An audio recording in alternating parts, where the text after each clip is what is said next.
समय पहले की बात है। एक राजा था जिसकी 7 बेटियां थी। सातों राजकुमारियां बहुत सुंदर थी। राजा की पहली पत्नी की मृत्यु हो गई थी और जब भी राजा अपने मंत्रियों के साथ किसी राज्य के कार्य के लिए अपनी राजधानी से बाहर जाता, तब राजकुमारियां उनके लिए खाना बनाकर रास्ते के लिए उनके साथ भेज देती। धीरे धीरे समय बीत रहा था। उस राज्य में राजा का एक प्रधान सेवक था जिसकी मृत्यु हो गई थी। वह अपने पीछे अपनी पत्नी और एक छोटी लड़की को छोड़ गया था। उस प्रधान सेवक की पत्नी, जो कि विधवा थी, रोज उनके घर पर आग मांगने जाती और जैसे तैसे सबसे नजर बचाकर जल्दी जल्दी से राख मिलाकर राजा का बना हुआ भोजन खराब कर देती थी। यह सिलसिला इसी तरह चल रहा था। सच्चाई जानने के लिए मुझे अपनी पुत्री पर नजर रखनी चाहिए, क्योंकि मेरी बेटियां मेरे लिए ऐसा तो नहीं कर सकती है कि वह मेरा खाना बिगाड़ दे। एक दिन छिप कर देखने लगा। जैसे ही सभी प्रकार के भोजन बनकर तैयार हो गए, तो उसने देखा कि उसकी बेटियों ने बड़ी सावधानी और स्वच्छता के साथ भोजन रख दिया। इसके बाद प्रधान की विधवा आग लेने के लिए उनके महल पर आई। जब वे आग लेकर जाने लगी, तो उसने राजकुमारी की नजर से बचकर सारे खाने में राख मिला दी। राजा बहुत क्रोधित हुआ और वह अपने राजमहल में दरबार लगाकर बैठा। प्रधान की पत्नी को मेरे सामने शीघ्र पेश करो। विधवा औरत को राज दरबार में लाया गया। जब राजा ने उसे सारी घटना के बारे में पूछा, तो उसे विधवा औरत ने कहा, महाराज मुझे क्षमा करें, मैं तो एक खेल खेल रही थी और मैं तो यह देखना चाहती थी कि आप कितने चतुर और समझदार हैं और ऐसे कैसे इस समस्या का समाधान निकालते हैं। महाराज, आप तो बहुत ही न्यायप्रिय और समझदार हो। उसकी ऐसी बातें सुनकर राजा भी उसकी समझदारी के कारण उस पर अत्यधिक प्रसन्न हो गया और उस पर मोहित भी हो गया। राजा ने उसको दंड देने के स्थान पर उसको रानी बनाने का निर्णय कर लिया और इस तरह उससे विवाह कर लिया। अब वह प्रधान की विधवा पत्नी विवाह करके राजमहल में आ गई। वो राजा की 7 लड़कियों से बहुत अधिक नफरत और घृणा करने लगी। वह चाहती थी कि किसी भी प्रकार से ये 7 राजकुमारियां महल से निकल जाए। वो राजकुमारी को महल से निकालना चाहती थी और तभी वो विचार करने लगी। वह उन्हें पूरा दिन कार्यों में लगाए रखती थी। धीरे धीरे वह उन्हें खाने के लिए भी बहुत ही कम खाना देने लगी। एक दिन अधिक परेशान होने के कारण वे 7 बहनें महल के बाहर जाकर अपनी माँ की समाधि पर जाकर रोने लगी। माँ, क्या तुम अपनी बेसहारा लाचार बेबस पुत्री को नहीं देख सकती हो? हम सब कितनी अधिक दुखी है। सौतेली माँ हम पर कितने जुल्म उठा रही है। हम खूब प्यास से तड़प रहे हैं माँ, अब क्या करें? एक दिन जब वह सभी अपनी माँ की कब्र पर बैठी रो रही थी और सिसकियां भर रही थी, तभी उन्होंने देखा कि उनकी माँ की समाधि पर एक बहुत ही सुंदर अनार का पेड़ उत्पन्न हो गया। जल्दी ही वह पेड़ पूरी तरह से ताजा, सुंदर और स्वादिष्ट फलों से भर गया। उन फलों को खाकर राजकुमारी ने अपनी भूख को शांत कर ली। यह 7 भोजन भी नहीं करती है और मैं भी इन 7 बहनों को खाने के लिए कुछ भी नहीं देती हूँ। मैं इन्हें इतना दुखी करती हूँ, फिर भी ये सभी इतनी सुंदर और स्वस्थ कैसे दिखाई दे रही है? इनमें से कोई बीमार भी नहीं लग रही। इनका आकर्षण तो दिन पर दिन बढ़ता जा रहा है। यह सब कैसे हो रहा है, जबकि अपनी बेटी को मैं इतना कुछ अच्छा खिलाती हूँ, तब भी वह इनके आगे फीकी लगती है।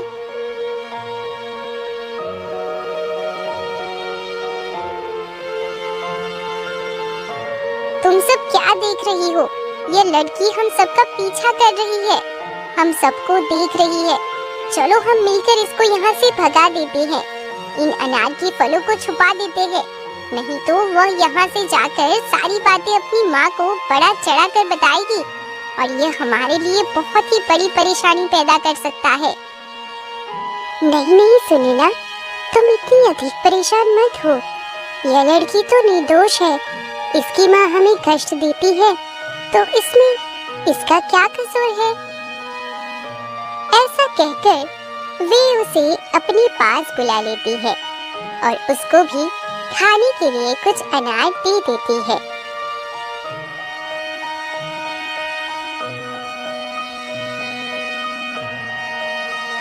माँ, ये सभी कोई भूखी नहीं रहती है। इनकी माँ की समाधि पर एक अनार का पेड़ है। ये सभी उस पेड़ से अनार के फल तोड़कर खाती है और उस पेड़ के फल भी बड़े ही अद्भुत है। ऐसा मीठा फल अपने जीवन में मैंने आज तक नहीं खाया। मैं इन्हें वहाँ से फल खाने से कैसे रोकूं?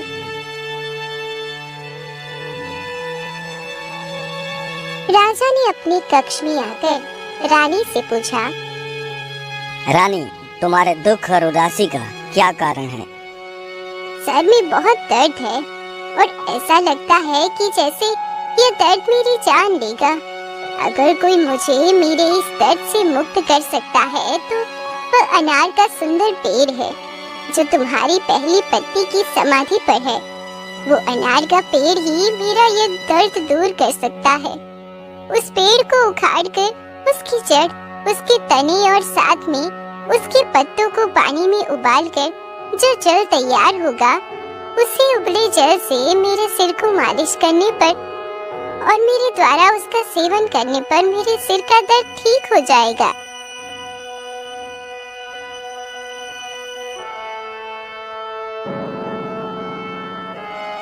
समाधि पर जो अनार का पेड़ है, उसका जड़, तन और पत्तों समेत उखाड़कर मेरे पास यहाँ लेकर आओ। सेवकों ने तुरंत राजा की आज्ञा का पालन किया और उस सुंदर अनार के पेड़ को जड़ से उखाड़ दिया। जैसे रानी ने बताया था, ठीक इस प्रकार राजा ने सेवकों के द्वारा उस पेड़ को जल में उबालकर रानी के लिए औषधि के रूप में तैयार करवा दिया। अब मैं बिल्कुल ठीक हो गई हूँ और बहुत अच्छा महसूस कर रही हूँ।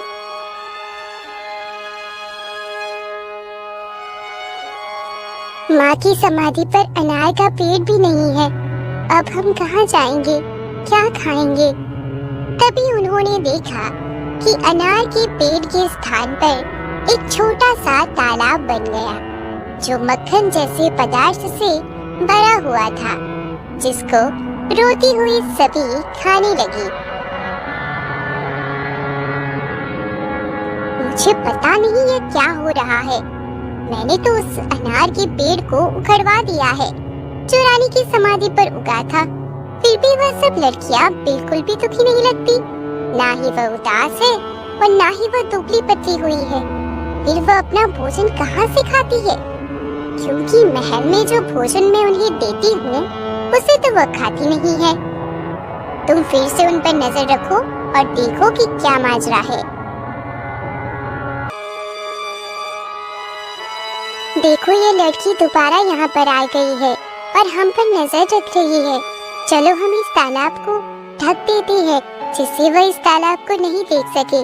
अगर हमने थोड़ा सा टुकड़ा भी इसको दिया तो ये जाकर अवश्य ही अपनी माँ को बता देगी और यहाँ हमारे लिए दुर्भाग्य की बात होगी, क्योंकि वह दुष्ट रानी फिर से कोई न कोई षड्यंत्र रचेगी।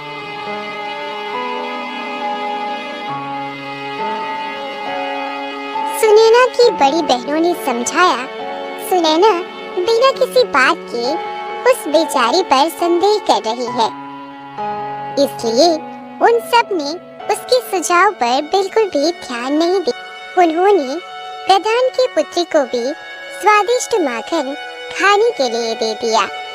जब उनकी सौतेली माँ को सातों राजकुमारी के बारे में ये वाली बात पता चली तो वह क्रोध से लाल पीली होने लगी और उसके साथ ही उसने अपने नौकरों को बुलाकर कहा, अभी जाओ और रानी की समाधि को बाहर से उखाड़ दो और उसके पास में जो छोटा सा तालाब है उस तालाब को कूड़ा कंकड़ आदि से भरकर नष्ट कर दो। इस पर भी रानी संतुष्ट नहीं हुई। फिर से भयंकर बीमारी का बहाना करके अपने कक्ष में पड़ी रही और महाराज को बुलाया गया।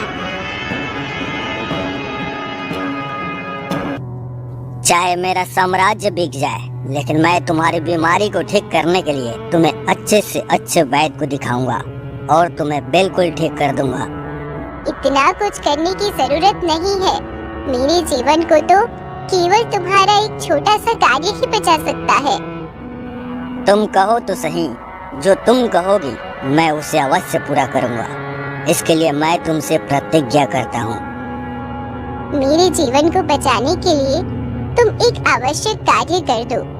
तुम्हारी जो पहली पत्नी से 7 राजकुमारी है, तुम उनकी हत्या कर दो और हत्या करने के बाद उसका खून मेरे सर और मेरी हथेलियों पर लगाना। इस तरह से उनकी मृत्यु से मेरा जीवन बच जाएगा। राजा राजकुमारियों की तलाश करने लगा। राजा उनके पास पहुंचा तो उसने देखा कि उसकी 7 पुत्री अपनी माँ की समाधि के पास रो रही थी। अपनी पुत्री को इस हालत में देखकर राजा का हृदय कांप उठा। तुम लोग मेरे साथ इस महल से बाहर जंगल में चलो। पिता की बात मानकर वह सभी उसके साथ चल पड़ी। वह उन सभी को लेकर जंगल की ओर चल दिया।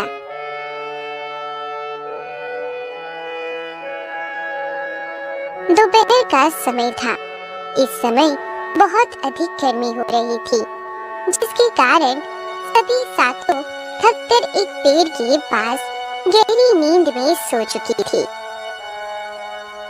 जब राजा ने देखा कि 7 बहनें सो चुकी हैं, तो वह चोरी से छिपकर उन लड़कियों से दूर चला गया।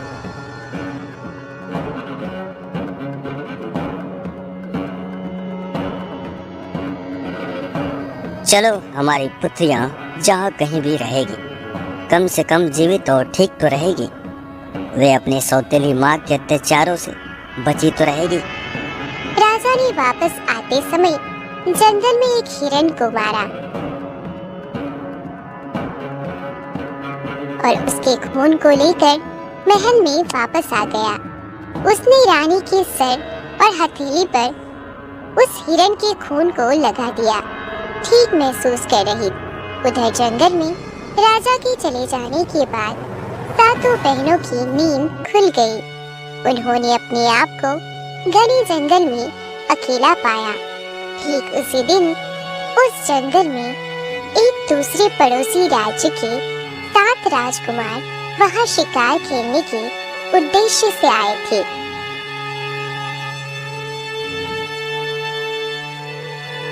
तुम सब यहाँ पर कैसे फंस गई हो और तुम कौन हो? उन राजकुमारी ने अपनी सारी कहानी उन 7 भाइयों को सुना दी। तभी राजकुमारों ने यह निश्चय किया, इनको हमें अपने साथ अपनी राज्य में ले जाना चाहिए और इनके साथ विवाह करके इन्हें अपने साथ ही रखना चाहिए। इस तरह से 7 राजकुमारों ने विवाह कर लिया। विवाह करने के बाद 7 राजकुमार अपने राज्य में वापस लौट आए। कुछ साल बाद सबसे छोटी राजकुमारी को एक बेटा हुआ। इस तरह धीरे धीरे सुनैना का बेटा 2 साल का हो गया। भाइयों, शिकार खेलने का मन है। मैं शिकार पर जाना चाहता हूँ। सुनैना और अपने भाइयों से आज्ञा लेकर वह शिकार पर निकल गया।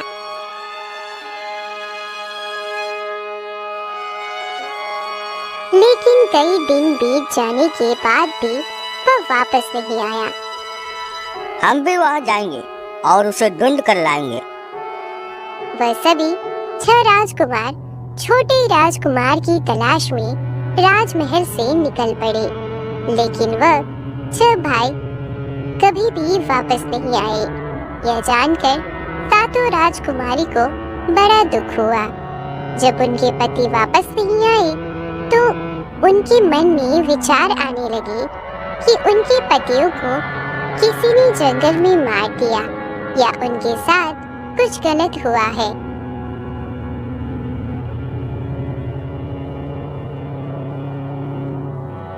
तुम कौन हो? मुझे महाराज से भिक्षा लेनी है। तुम महल के अंदर भिक्षा मांगने के लिए नहीं जा सकते। राजा के सभी पुत्र इस समय बाहर गए हुए हैं। मैं एक साधु हूँ और साधु को भोजन खिलाना और साधु को भिक्षा देना कोई गलत काम नहीं है। लेकिन वास्तव में वह कोई साधु नहीं था। वह तो एक जादूगर था जिसका नाम कालिया था। जादूगर कालिया ऐसे ही महल में घुस रहा था। अंत में वह उस कमरे में पहुंच गया जहां राजकुमारी सुनैना अपने छोटे से बेटे को पानी में झुलाते हुए उसको लोरी सुना रही थी। इतनी अधिक सुंदर औरत जो स्वर्ग की किसी अप्सरा की तरह है, इस स्त्री को मैंने आज तक नहीं देखा। उसके पास जाकर उसने सुनैना से कहा, मैं तुमको पसंद करता हूँ। तुम मेरे साथ मेरे घर चलो। मैं तुमसे विवाह करना चाहता हूँ। राजकुमारी सुनैना अपने कमरे में इस प्रकार एक अनजान व्यक्ति को देखकर हैरान थी।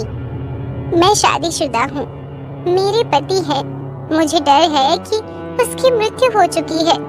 फिर भी मेरा ये छोटा सा बेटा है जिसके लिए मैं निश्चित रूप से यहीं रहूंगी। इसका पालन पोषण करूंगी। दुनिया में जीने के लिए मुझे पति के अलावा अपने बेटे के सहारे की भी जरूरत है। जो मेरे पास है मैं उसके पिता को भी तलाश करूंगी। जादूगर कालिया सुनैना पर बहुत क्रोधित हो गया और उसने सुनैना को अपने जादू के बल पर एक छोटे से काले कुत्ते में बदल दिया। तुम अपनी इच्छा से मेरे साथ नहीं चलोगी तो मेरी इच्छा से, मेरी शक्ति से मेरे साथ चलेगी। इस छोटे से कुत्ते को कहाँ से लिया है? राजकुमारी ने इस कुत्ते को मुझे एक उपहार के रूप में दिया है। यह सुनते ही द्वारपालों ने उसे कुछ भी पूछे बगैर महल के दरवाजे से बाहर जाने को दिया। कुछ समय बाद सुनैना की दूसरी 6 बहनों ने अपने भांजे के रोने की आवाज सुनी। उसके कमरे में गई तो उन्होंने देखा कि वहां कमरे में कोई भी नहीं था। उन्होंने चारों ओर देखा लेकिन उन्हें सुनैना कहीं दिखाई नहीं दी। फिर उन्होंने सेवकों से पूछा तो सबने उन्हें बताया कि कोई साधु आया था। उन्होंने उस साधु और उसके काले कुत्ते के बारे में भी बताया। धीरे धीरे समय गुजरता गया। वह अब 14 साल का हो गया था। एक दिन उसकी मौसियाँ उसे अपने परिवार का इतिहास बताने लगी। राजकुमार ने सब कुछ ध्यान से सुना। वे राजकुमार अपनी माता पिता और ताऊ के बारे में सुनकर बहुत दुखी हो गया और उसने संकल्प कर लिया। वह संसार में कहीं भी किसी भी कोने में होंगे, मैं उन्हें ढूंढकर जरूर ले आऊंगा। बेटा, जो लोग जाने वाले थे वह लोग चले गए। हमने अपने पतियों और अपनी बहन को तो खो ही दिया है और अब हम तुम्हें खोना नहीं चाहते। उनकी तरह यदि तुम भी हमसे दूर चले गए तो हम किसके सहारे जिंदा रहेंगे और जिंदा रहकर करेंगे भी क्या? आप मुझे मत रोकिए। अगर यह संभव हुआ तो मैं अपने साथ अपने माता पिता और ताऊ को भी लेकर जल्दी ही वापस आऊंगा।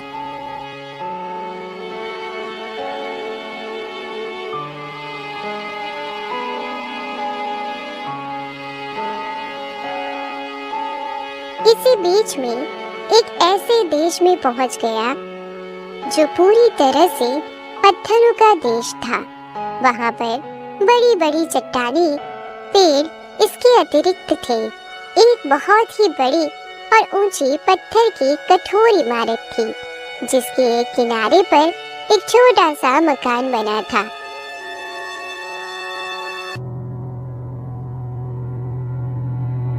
बच्चे, तुम कौन हो और तुमने इस खतरनाक स्थान पर आने की हिम्मत कैसे की? मैं एक राजा का बेटा हूँ। मैं यहाँ अपने माता पिता और अपने ताऊ को ढूंढने आया हूँ। मेरी माँ को एक दुष्ट जादूगर डरा धमका कर कुत्ता बनाकर अपने साथ ले गया है। यह देश और यह स्थान एक महान जादूगर का है। उसके पास हर प्रकार की शक्ति है। जो भी व्यक्ति उसकी आज्ञा का उल्लंघन करता है या उसका अपमान करता है, उसको वह अपनी जादू की शक्ति से पत्थर या पेड़ बना देता है। तुम यहाँ पर जो सभी प्रकार के पेड़ और पत्थर देख रहे हो, यह सब कभी जीवित प्राणी थे। इन सबको हमारे मालिक जादूगर ने अपनी शक्ति से इस रूप में बना दिया है। कुछ समय पहले एक राजा यहाँ आया था। उसकी कुछ समय बाद उसके 6 भाई भी यहाँ पर आए थे। जादूगर ने उन सबको पत्थर और पेड़ में बदल दिया। केवल यही लोग दुर्भाग्यशाली लोग नहीं थे।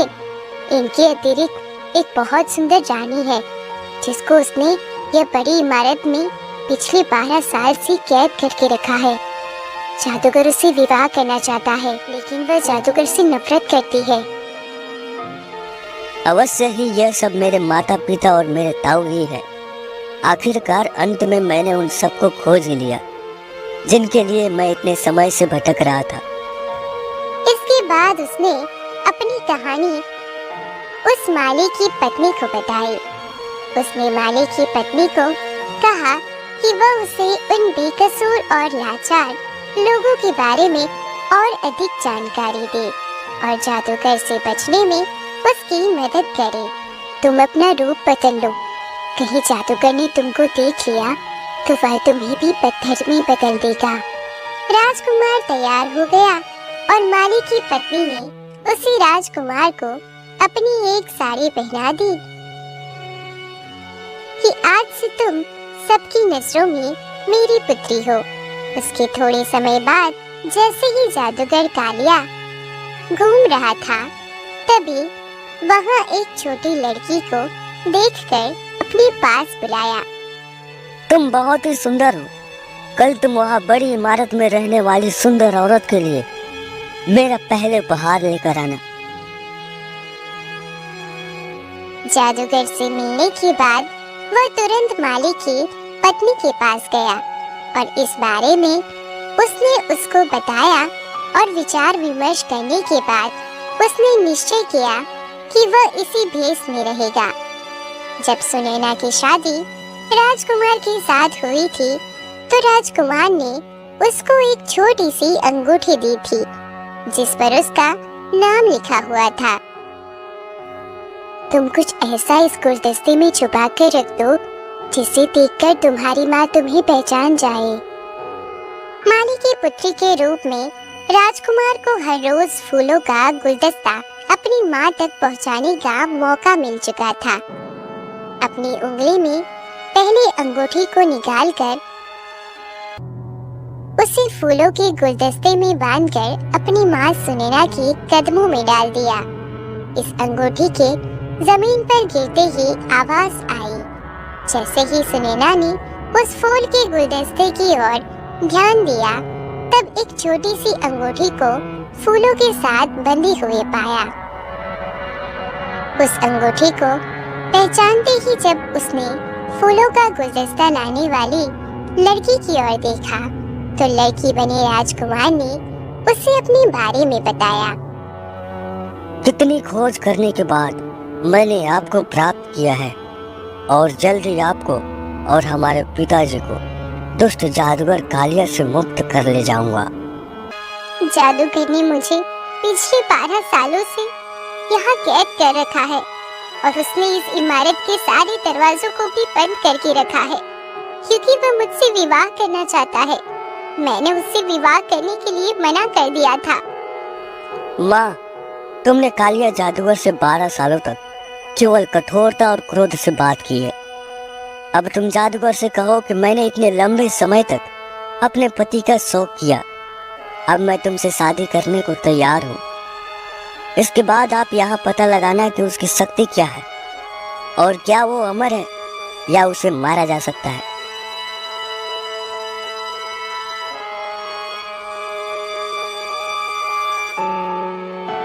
कालिया जादूगर के लिए इस प्रकार से संदेश भिजवा दिया जैसा उसके पुत्र ने सुझाव दिया था। जादूगर ये सुनकर बहुत प्रसन्न हुआ और वह जल्द से जल्द शादी करने के लिए कहने लगा।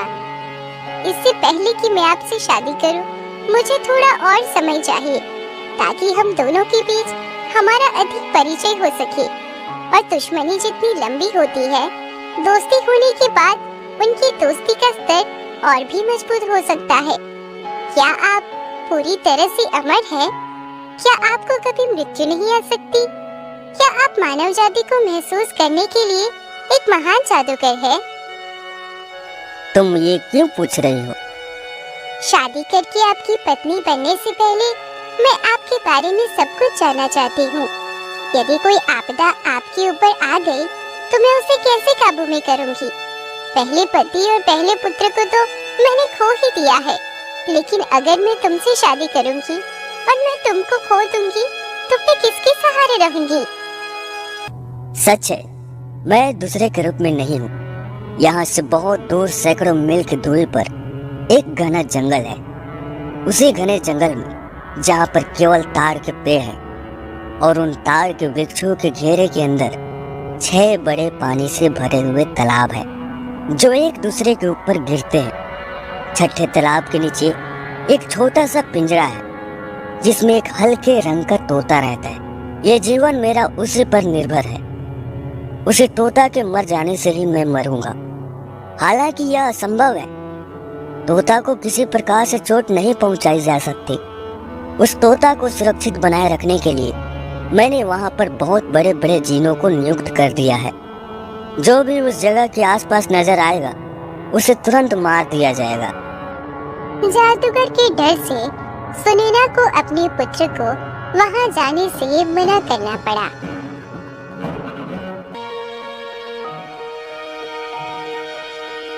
अपनी माँ के डर को समझने के बावजूद राजकुमार ने कहा, जब तक मैं उस तोता को पकड़ कर नहीं लाता तब तक मेरे पिता और मेरे ताऊ उस दुष्ट जादूगर की कैद से मुक्त नहीं हो सकते। डरो मत, मैं जल्दी वापस आऊंगा।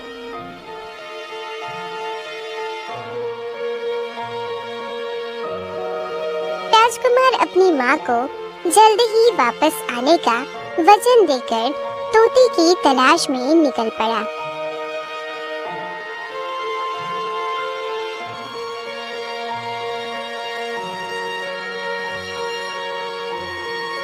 एक बहुत बड़े और घने जंगल में पहुंच गया। तब तक लंबे समय में लगातार चलते रहने के कारण वह बुरी तरह से थक चुका था।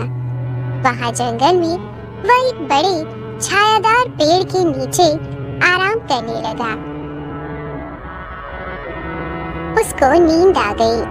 थोड़ी देर के बाद उसकी आंखें खुल गई। उसने इधर उधर देखा तो उसकी निगाह एक विशाल सांप पर पड़ी जो उस पेड़ पर चढ़ने का प्रयास कर रहा था। उसी पेड़ की शाखों पर एक चील के जोड़े ने अपना घोंसला बना रखा था और उस घोंसले में चील के 2 छोटे छोटे बच्चे बैठे हुए थे। राजकुमार ने तुरंत ही अपनी तलवार निकाल ली और उसके सिर के 2 टुकड़े करके उसे मार दिया।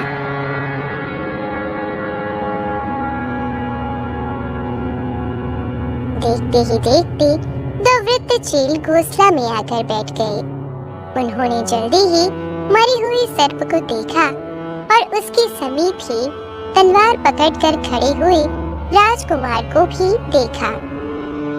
हे हमारे बच्चों की रक्षक, यह क्रूर निर्दयी सर्प पिछले कई सालों से इसी तरह मेरे निर्दोष बच्चों को खाकर अपना पेट भरता था, लेकिन आज तुमने इस विषैले सांप को मारकर मेरे बच्चों के जीवन की रक्षा की है। हमारे बच्चों के प्राण बचाने के लिए हम आपके आभारी हैं। अगर तुम्हें किसी भी प्रकार से हमारी जरूरत पड़े तो हमें याद करना, हम तुम्हारी सेवा के लिए जरूर उपस्थित हो जाएंगे और तुम हमारे इन दोनों बच्चों को अपने साथ ले जाओ। तुम अपने सेवक की तरह इन्हें अपने पास रखना। फिर राजकुमार ने उन्हें अपनी पूरी कहानी बताई।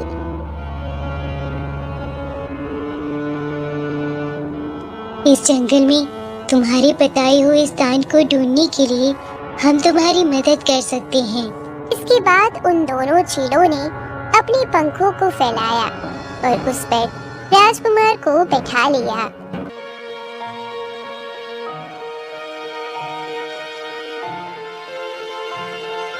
उसे लेकर वे आकाश मार्ग से यात्रा करने लगे। राजकुमार ने केवल एक ही प्रयास में उन सभी 6 पानी से भरे तालाब को प्रदूषित कर दिया। इसके बाद उसके अंदर से जाने वाली सीढ़ियों से होकर राजकुमार उसे हल्के रंग वाले तोते के पास पहुंच गया।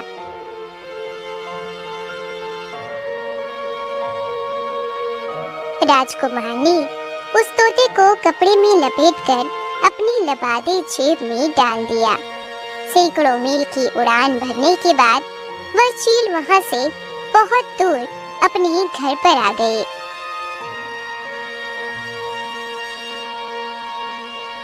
आप अपने छोटे को, अपने बच्चे को वापस ले लीजिए। इन्होंने मेरे लिए बहुत अच्छा कार्य किया है। अगर मुझे कभी इनकी जरूरत पड़ी तो मैं इनको अवश्य बुला लूंगा और आपसे सहायता लेने में कभी नहीं हिचकाऊंगा। उसके बाद राजकुमार ने वहां से अपनी वापसी की यात्रा को शुरू कर दिया।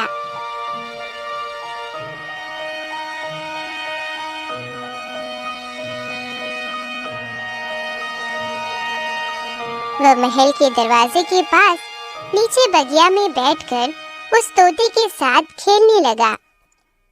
जादूगर कालिया ने उसे अपनी महल की खिड़की से देखा और तुरंत भागकर उस राजकुमार के पास आया। मेरे बच्चे, तुम इस तोता को कहाँ से लेकर आए हो? तुम इस तोता को मुझे दे दो। इसके लिए मैं तुम्हें बहुत धन दौलत दूंगा। नहीं, मैं अपने तोता को तुम्हें नहीं दे सकता। यह कई सालों से मेरा प्रिय पालतू पक्षी है। अगर यह तुम्हारा पुराना और मनपसंद प्रिय पालतू पक्षी है तो मैं समझ सकता हूँ तुम इसको मुफ्त में तो दोगे नहीं। बताओ, तुम इस तोते की क्या कीमत लोगे? मैं अपने प्यारे तोता को कभी नहीं बेच सकता। तुम इसके बदले में मुझसे कुछ भी ले सकते हो, बस तुम मुझे यह तोता दे दो। ठीक है, अगर तुम इसके बदले में कुछ देना चाहते ही हो तो मैं भी यह तोता तुम्हें दे दूंगा। ठीक है, बताओ तुम्हें क्या चाहिए, मैं तुम्हें जरूर दूंगा। सबसे पहले तो उन 7 राजकुमार राजाओं को मुक्त करो जिसको तुमने पत्थर और वृक्ष बना रखा है। तुम मुझे केवल यह तोता दे दो। इसके बाद सुनैना के पति समेत दूसरे 6 राजा अपने प्राकृतिक रूप में आ गए। देखो, मैंने इन्हें फिर से ठीक कर दिया है। अब तुम मुझे तोता दे दो। इतनी जल्दी भी क्या है? पहले तुम उन सभी लोगों को आजाद करो जिनको तुमने अपनी कैद में कर रखा है। ठीक है। इसके बाद जैसे ही जादूगर ने अपनी छड़ी को घुमाया, सब के सब प्राणी जो कि पत्थर और वृक्ष बने हुए थे, सब अपने प्राकृतिक शरीर में आ गए।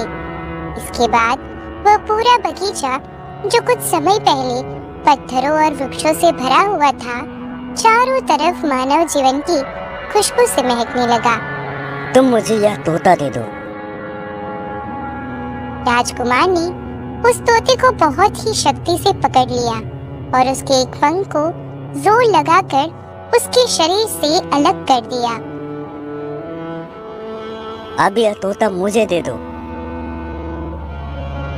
उसके बाद राजकुमार ने उस तोते के दोनों पंखों को उसके शरीर से उखाड़कर कालिया जादूगर की तरफ फेंक दिया, जिससे जादूगर का बायां हाथ भी उसके शरीर से उखड़कर दूर पड़ा। फिर राजकुमार ने उस तोते के पहले दाएं और फिर बाएं पैर को उखाड़कर उसके शरीर से अलग कर दिया। इसके साथ ही कालिया जादूगर के भी दोनों पैर उसके शरीर से उखाड़कर उससे दूर जा चुके थे। मुझे मेरा तोता दे दो। राजकुमार ने उस तोते का सर पकड़कर उसकी गर्दन मरोड़ दी, जिससे उस तोते के प्राण पखेरु उसके शरीर से बाहर निकल गए। इसके साथ ही राजकुमार ने वह तोता कालिया जादूगर के पास फेंक दिया, लेकिन जादूगर कालिया के प्राण उसके शरीर से निकल चुके थे और वह मर चुका था। इसके बाद राजकुमार के पिता ने अपनी पत्नी सुनैना को बड़ी इमारत से मुक्त किया और इस तरह से राजकुमार अपने सभी संबंधियों के साथ अपने देश के लिए चला गया। दूसरे सभी लोग भी अपनी अपनी घरों की तरफ चले गए। इस तरह राजकुमार ने अपने माता पिता और ताऊ को उस दुष्ट जादूगर कालिया की कैद से छुड़ा लिया और सुख से अपना जीवन व्यतीत करने लगे।